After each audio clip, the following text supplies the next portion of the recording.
जैसा श्रेणिक छोड़ के गया था वैसे ही बैठे हुए हैं। श्रेणिक को आश्चर्य हो जाता है, ऐसा भी कोई तप होता है?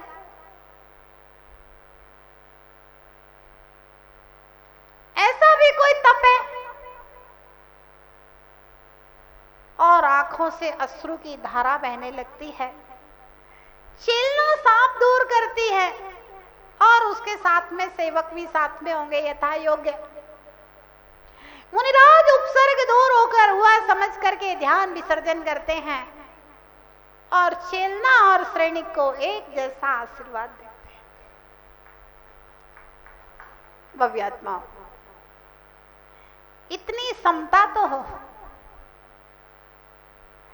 इतना साम्य भाव आ जाए, तलवार चलाने वाले और माला पहनाने वाले के प्रति एक जैसा आशीर्वाद मेरे हृदय से निकल जाए तो निश्चित रूप से हमारा आभा मंडल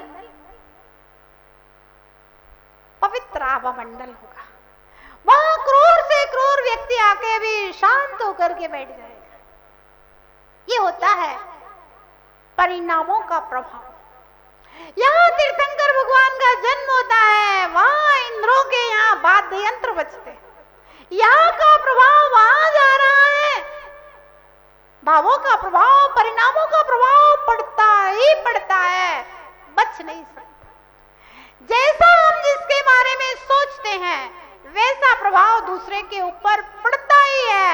हमारे प्रति कोई कितना भी बुरा सोचे, यदि हम उसके प्रति अच्छा सोचने लग जाएं, 4 दिन बाद, 14 दिन बाद, 40 दिन बाद नियम से वो व्यक्ति भी हमारे प्रति अच्छा सोचेगा, सोचेगा। शत्रु के प्रति भी मित्रता का भाव रखें। शत्रुरपि गुणम बच्या, शत्रु के गुणों का भी बखान करो। इतनी महानता तो आ जाए। परिणामों का प्रभाव पड़ता है, भावों का प्रभाव पड़ता है। राजा की सवारी निकल रही थी और एक चंदन सेठ की दुकान थी, चंदन की।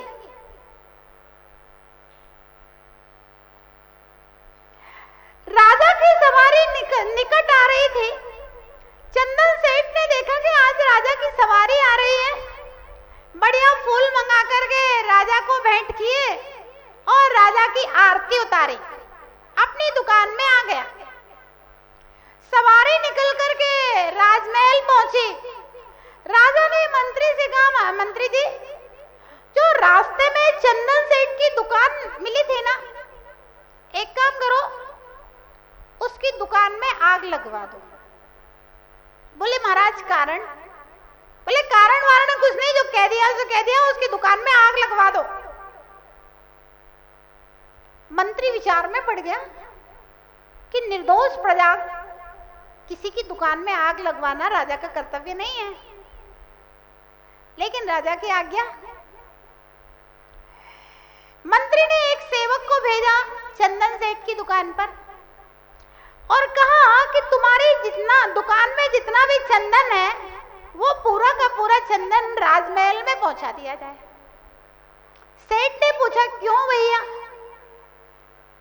तो बोले मंत्री महोदय ने कहा है कि राजा को कोई बीमारी हो गई है और राजवैद्य ने बताया है कि अब से राजा जब तक जिएंगे चंदन की लकड़ी के ऊपर बना हुआ भोजन खाएंगे, सिकी हुई रोटी खाएंगे, तो इसलिए पूरा चंदन राजमहल पहुंचा दिया जाए। पूरा चंदन राजमहल में आ जाता है। सुबह सुबह राजा सोकर के उठता है और मंत्री को बुलवाया। बोले मंत्री, शाम को तुमसे कहा था सेठ की दुकान में आग लगवा देना, लगवा दी? बोला हाँ महाराज, आज्ञा का पालन हुआ है, पूरी दुकान खाली है सेठ की। बोले अच्छा। बोले मंत्री, पता नहीं मुझे शाम को क्या हो गया था, कुछ समझ में नहीं आ रहा है। उस सेठ का कितना नुकसान हुआ होगा ये तो बताओ, कितने का माल होगा उसकी दुकान में? बोले यही कोई महाराज 20 लाख का माल होगा। तो बोले एक काम करो, 20 लाख रुपए उस सेठ के घर में पहुंचवा दो, उसकी दुकान पे। मंत्री ने कहा ठीक महाराज, 20 लाख रुपए पहुंचा देते हैं। अब मंत्री के मन में ये प्रश्न आया कि आखिर राजा के मन में इसकी दुकान में आग लगवाने की बात क्यों आई, और जब आग लगा ही देती तो उसका नुकसान भरने की बात क्यों आई। वह चंदन सेठ के यहाँ गया, बोला सेठ जी एक छोटा सा काम है आपसे। बोले क्या? बोले मैं जो पूछूंगा वो तुम जवाब बिल्कुल सही सही देना। बोला हाँ। बोले जब राजा की सवारी निकल रही थी उस समय तुम क्या सोच रहे थे? सेठ ने कहा सही बताऊं मंत्री, आप राजा से मत कहना, ना किसी और से कहना ये बात। बोले जब राजा की सवारी निकल रही थी तो मैं सोच रहा था कि कई दिनों से धंधा बड़ा मंदा चल रहा है, और अगर ये राजा मर जाए तो अच्छा खासा चंदन इसको जलाने में लगेगा तो धंधा बढ़िया चल जाएगा। इसीलिए डॉक्टरों को, वकीलों को और ज्योतिषियों की दुर्गति होती है, क्योंकि धंधा चलाने के लिए बुरा सोचना पड़ता है और बुरा सोच के पाप बंद होता है। किसान अगर सोचेगा धंधा बढ़िया चले, अच्छे गेहूं गए, तो लोगों का पेट भरेगा, अच्छा सोच रहा है। डॉक्टर अगर सोचेगा धंधा मंदा चल रहा है, खूब बीमारियां फैले और लोग आए हमारी दुकान पे भीड़ लगी रहे, तो बुरा सोच रहा है। तो मंत्री ने कहा कि सेठ जी उसके बाद रात में आपने क्या सोचा? बोला मंत्री महोदय जब आपका सेवक आया और उसने कहा राजवैद्य ने राजा को चंदन की लकड़ियों पे पकाया हुआ भोजन करने के लिए कहा है, तो मैंने सोचा कि राजमहल से तो मुंह मांगे दाम मिलते हैं और राजा युग युग जिए, जितना दीर्घायु राजा होगा तब तक मेरी चंदन की लकड़ियां महल में जाती रहेंगी, तो मैंने राजा की दीर्घायु की कामना की। मंत्री के समझ में आ गया, जब सेठ राजा के मरने की बात सोचता है तो राजा के मन में उन भावों का प्रभाव पड़ता है कि इसकी दुकान में आग लगा दो, और जब सेठ राजा की दीर्घायु की कामना करता है तो राजा के मन में विचार आता है कि इस सेठ का जो नुकसान हुआ है वो नुकसान पूरा कर दिया। तो ध्यान रखना, वर्तमान में जो स्थितियां बन रही हैं स्वामी की सेवक के प्रति, सेवक की स्वामी के प्रति, तो बाहर बाहर में आरती उतारने से और फूल चढ़ाने से कुछ नहीं होता है, अंदर के भावों का प्रभाव तो पड़ ही जाता है। मोबाइल के कनेक्शन की तरह दिखता नहीं है लेकिन फिर भी प्रभाव आ जाता है। सास बहू सास के ऊपर ऊपर से आरती उतारे, पैर दबाए, सास बहू को ऊपर ऊपर से बेटा बेटा कहे लेकिन अंदर में दुर्भावनाएं रखे, उससे कुछ नहीं होता है।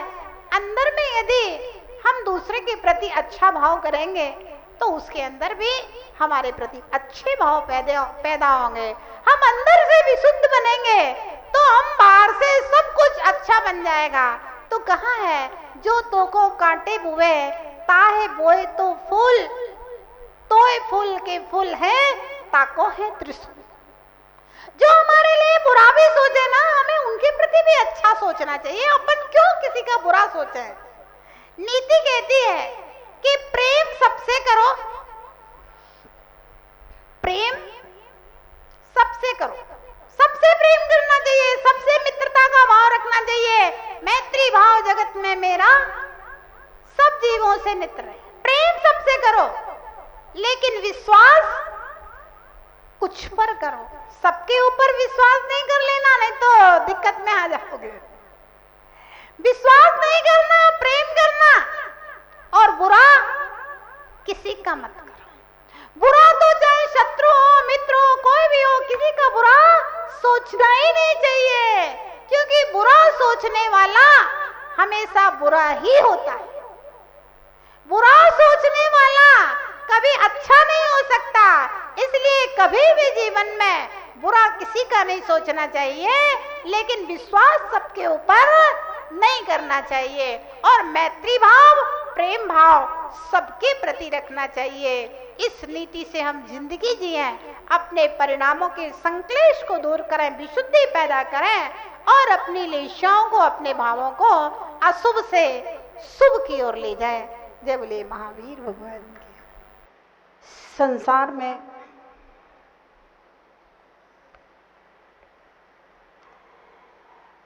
निरंतर इस जीव के परिणामों में कभी उतार आता है तो कभी चढ़ाव आता है।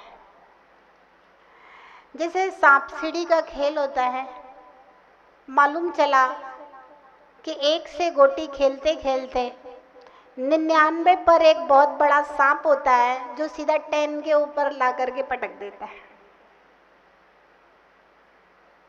छोटे छोटे सांप होते हैं जो ऊपर से नीचे उतार देते हैं। ऐसे ही निमित्त और उपादान दो वस्तुएं हैं, और जब हम दोनों को समझ करके अपने परिणामों को समझने का प्रयास करेंगे तो समझ में आएगा। कभी कभी कथन निमित्तों की प्रधानता से हो जाता है और कभी कभी कथन उपादान की प्रधानता से होता है। तो जैन दर्शन कहता है कि अगर हम सिर्फ निमित्तों की प्रधानता से कथन करेंगे तो आप सत्य तक नहीं पहुंच पाएंगे, और यदि केवल उपादान की प्रधानता से कथन करेंगे तब भी आप सत्य तक नहीं पहुंच पाएंगे, क्योंकि कभी कभी किन्हीं परिस्थितियों में निमित्त प्रधान हो जाता है और कभी कभी किन्हीं परिस्थितियों में उपादान प्रधान हो जाता है। शायद आपके समझ में ये निमित्त और उपादान शब्द नहीं आ रहे होंगे। निमित्त का तात्पर्य होता है सहयोगी कारण, और उपादान का मतलब होता है स्वयं की योग्यता, स्वयं का अंतरंग भाव।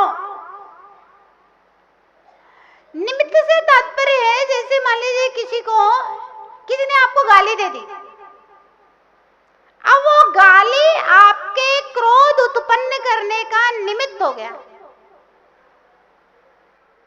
किसी ने आपकी बुराई कर दी तो वो बुराई आपके अंदर उस व्यक्ति के प्रति घृणा करने का निमित्त हो गया। और उपादान का तात्पर्य है दो व्यक्तियों को गाली दी जा रही है और एक व्यक्ति सहजता से उसको छोड़ देता है, बोलने दो, बोलने वालों का क्या है, हम क्यों अपने भाव खराब करें, और दूसरा व्यक्ति वहीं उससे लड़ने के लिए तैयार हो जाता है। तो गाली का निमित्त तो दोनों के लिए एक जैसा मिला है, लेकिन दोनों के भाव में, दोनों के विचारों में, दोनों के उपादान में अंतर है। तो ध्यान रहे, निमित्त और उपादान को समझ करके आपको संसार की हर परिस्थिति को समझने का ज्ञान आ जाएगा। देखिए, एक टीचर 500 बच्चों को एक कक्षा में एक साथ पढ़ा रहा है, एक जैसा पढ़ा रहा है, एक जैसे बोर्ड के ऊपर पढ़ा रहा है, एक जैसी चेयर, एक जैसा सब कुछ एक जैसा है, लेकिन निमित्त तो एक जैसा है 500 बच्चों के लिए, लेकिन उपादान हर बच्चे की अपनी योग्यता, ग्रहण क्षमता, ग्रहण शक्ति अलग अलग है, और हर बच्चा अपनी ग्रहण शक्ति के अनुसार उस शिक्षा के लिए ग्रहण कर रहा है। तो है निमित्त और उपादान का क्रम।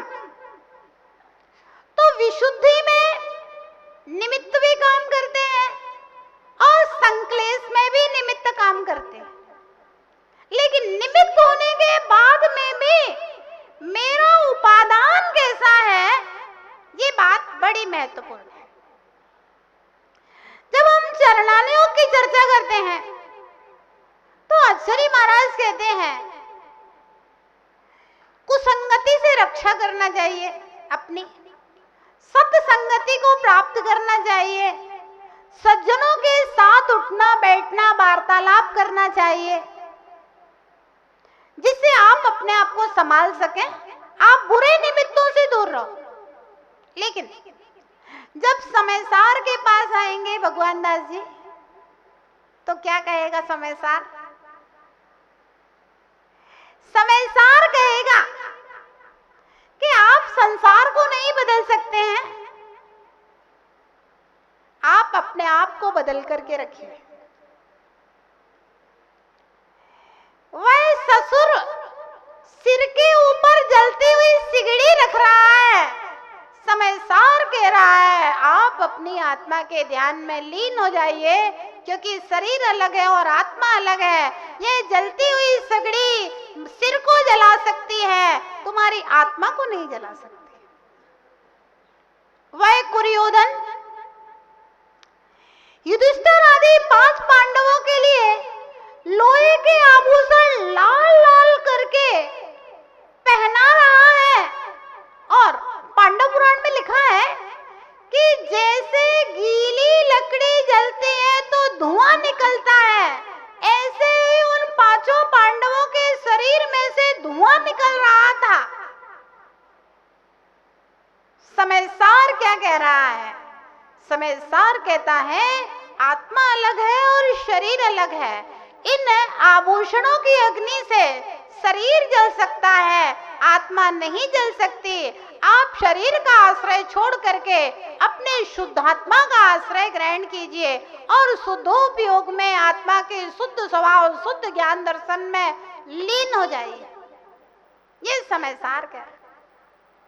तो शरणार्थियों की जब चर्चा चलती है तो निमित्तों से दूर होने की बात चलती है।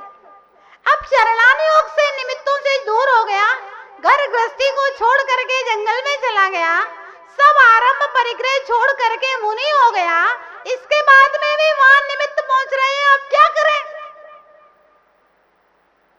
जीवनलाल जी? अब क्या करें? ध्यान रखना, आदमी आत्महत्या करके जीवन को नष्ट कर सकता है, लेकिन कष्टों को नष्ट नहीं कर सकता। कष्ट तो यहाँ से मर के त्रियंचों में पैदा हो जाओगे, गधा घोड़ा बन जाओगे, और ज्यादा कष्ट मिलेंगे।